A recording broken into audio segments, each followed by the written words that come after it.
ભાવનગરમાં ધારાશાસ્ત્રી ધર્મેશ પોદા ઉપર તીક્ષ્ણ હથિયાર વડે હુમલો કરી ચલાવી છે લૂંટ। દસ્તાવેજ સમયે શેખ અશીદ મહંમદ દ્વારા તીક્ષ્ણ હથિયાર વડે હુમલો કર્યો છે। નાકના ભાગે તીક્ષ્ણ હથિયારથી અને કમરના ભાગે બોથડ પદાર્થ દ્વારા હુમલો કર્યો છે। પીઆઈ દ્વારા મારામારીની ફરિયાદ લેવામાં આવી છે, પરંતુ લૂંટની ફરિયાદ માટે વિચારી જોવો કહ્યું હતું। વકીલ મંડળ હુમલાને લઈને આજે કામથી અળગું રહ્યું છે। જે કેસની ગુજરાતી સાથે હિરેન ભાયાણી, ભાવનગર।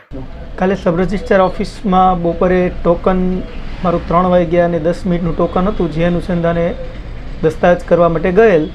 દસ્તાવેજ થઈ ગયા બાદ ખરીદનાર અને વેચનાર બંને નીચે ઊભા હતા અને સાથે હું પણ ઊભો હતો અને ખરીદનાર દ્વારા વેચનારને કહેવામાં આવ્યું કે બાકી હાઉસ ટેક્સ જે રકમ છે એ તમે ભરી આપો।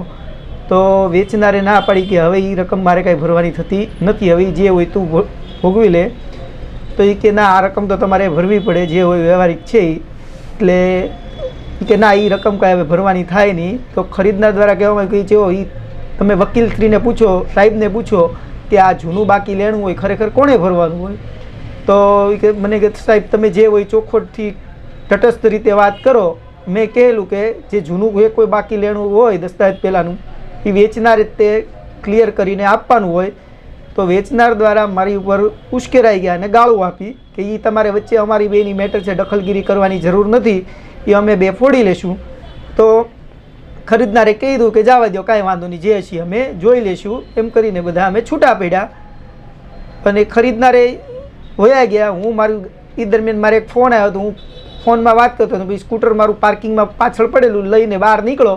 એ દરમિયાન જેવો સ્કૂટર લઈને હું નીકળો એટલે સીધો વેચનાર જે હતા એણે સીધો મારી ઉપર હુમલો કરી દીધો અને તીક્ષ્ણ હથિયારથી મને અહીંયા ઘા માર્યો અને કીધું કે તારી શું કરવાને કહેવાની દોઢો થવાની જરૂર હતી કે એ પૈસા તારે ભરવાના હોય ને। એ રીતે મને અહીંયા તીક્ષ્ણ હથિયારથી માર માર્યો ને અહીંયા કાંઈ બોથડ પદાર્થનો મને ઘા કર્યો। એ મને અહીંયા વાગી ગયું ને અહીંયા માથા નાક ઉપર પણ મને વાગી ગયેલ છે। હવે જે ખરીદનાર છે ને લેનાર છે એનું નામ? ખરીદનાર છે કાઝીભાઈ કરીને છે, એનું પૂરું નામ મને યાદ નથી। વેચનાર છે શેખ અરશીદ મહંમદભાઈ। ને પોલીસ ફરિયાદ તમે કરવા ગયા? પોલીસ ફરિયાદ અમે કરવા સારવાર લીધા બાદ પોલીસ ફરિયાદ કરવા ગયેલ। પોલીસ ફરિયાદમાં પીઆઈ શ્રીએ જણાવેલ કે અમે મારામારીની ફરિયાદ લઈએ છીએ, લૂંટની ફરિયાદ નહીં લઈ શકીએ, એ અમારે એના માટે હું વિચારી જોઉં એમ કહેલ। જે આરોપી જે છે એ દરમિયાન મારા ખીચામાંથી 2500 રૂપિયા રોકડ આંચકી લીધી કે આ તારા ખાતે જ હવે આ પૈસા ભરવાના જા, હવે તને બહુ ભરાવાનો શોખ હતો ને।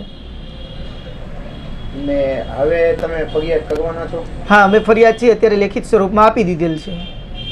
ને આનો કોઈ નિર્ણય નહીં આવે તો આપ આગળ કાર્યવાહી શું કરવા માંગશો? આગળ આનો કોઈ નિર્ણય નહીં આવે તો એસોસિએશનના માર્ગદર્શન મુજબ અમે આગળ ચાલશું। ને આજે કોર્ટમાં આની હિસાબે કોર્ટ બંધ રહી હતી કે? હા, કોર્ટ કાર્યવાહી કરી। આજે તમામ વકીલો અળગા રહ્યા હતા। ભાવનગર સબ રજિસ્ટ્રારમાં પણ તમામ વકીલો